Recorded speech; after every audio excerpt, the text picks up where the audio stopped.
Welcome, dear friends, to part 3 of the Polarity of Chakra series.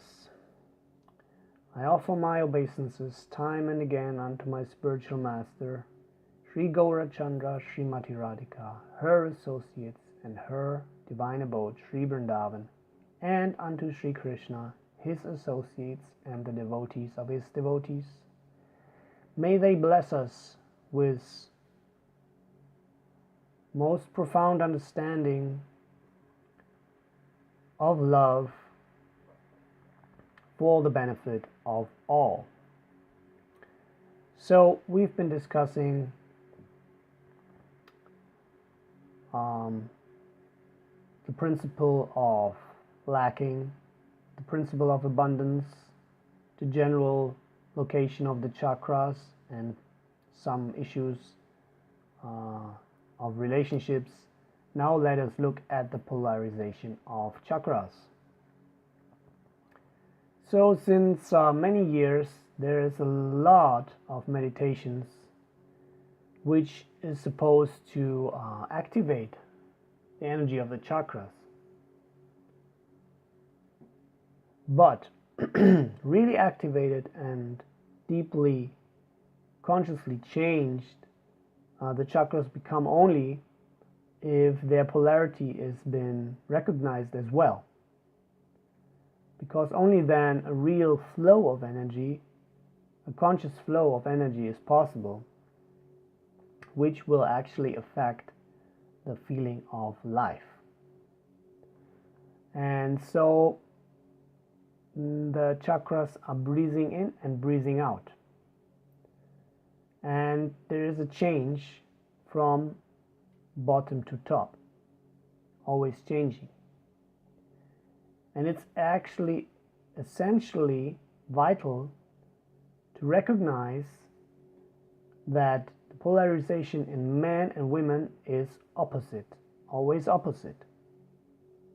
That means that that chakra which is inhaling energy in the man is exhaling energy in the woman, if the polarity is functioning well. So if we look more closely at that, it looks like that. The first chakra of the woman is exhaling. That means it's giving energy, and in a healthy man that chakra would breathe in or be receptive to the energy. And the second chakra of the woman is inhaling and absorbing energy, and the man's chakra is giving energy. The third chakra again is the woman's chakra breathing out, and the man's chakra should be receptive, and so it is changing up to the seventh chakra. That's still a little bit abstract,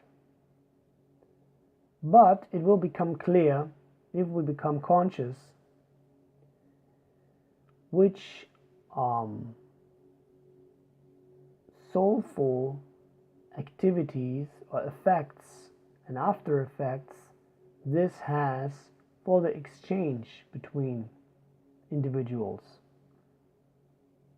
So let us look more closely at the energy flow between the chakras and look at the exchange of soul energies.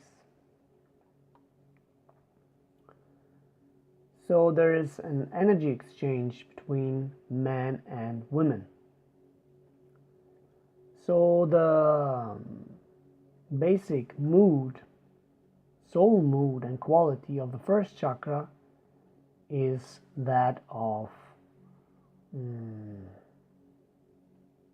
essential trust, security, the feeling of home, in the sense of being home on Mother Earth. And if the woman's first chakra is activated, she is really emanating that energy. We can see that in the example that naturally by her nature, a woman is making the home, actually the flat, into a home with her taste and her fantasy, so that the soul of the human being can actually feel well there. And the absorbing first chakra of the man is taking in that energy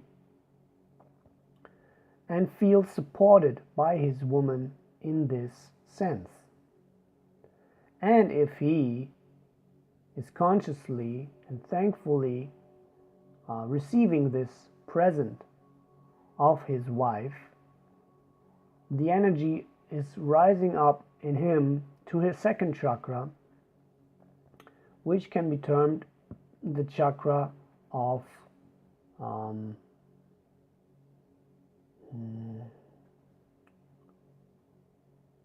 zest or life lust in a positive sense. Oftentimes it is termed the sexual chakra, but that is quite a limitation to the meaning of the chakra. If we look in the Sanskrit again, we can go into the deeper deliberation on that, but just let's stay with what's here in the text. So the life lust zest term seems more applicable, because there is a lot that we can have joy for in our life apart from sexuality. We can be joyful about the movability and power of our bodies, for example. We can thankfully enjoy the food and the life of animals, plants, etc. There are many diverse perspectives on that, just to give an idea. So, if a man is moving or letting the energy that he received in the first chakra from his woman rise into his second chakra and experiences this zest and joy of life in its many facets and joy of existing, then he will emanate that joy, and by that he will enliven the second chakra of his woman. So she will feel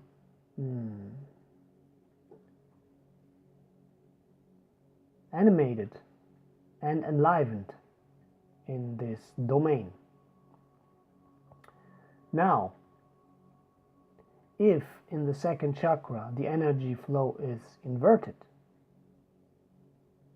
then the woman may feel that the man tries to take her joy away and that she has to give joy.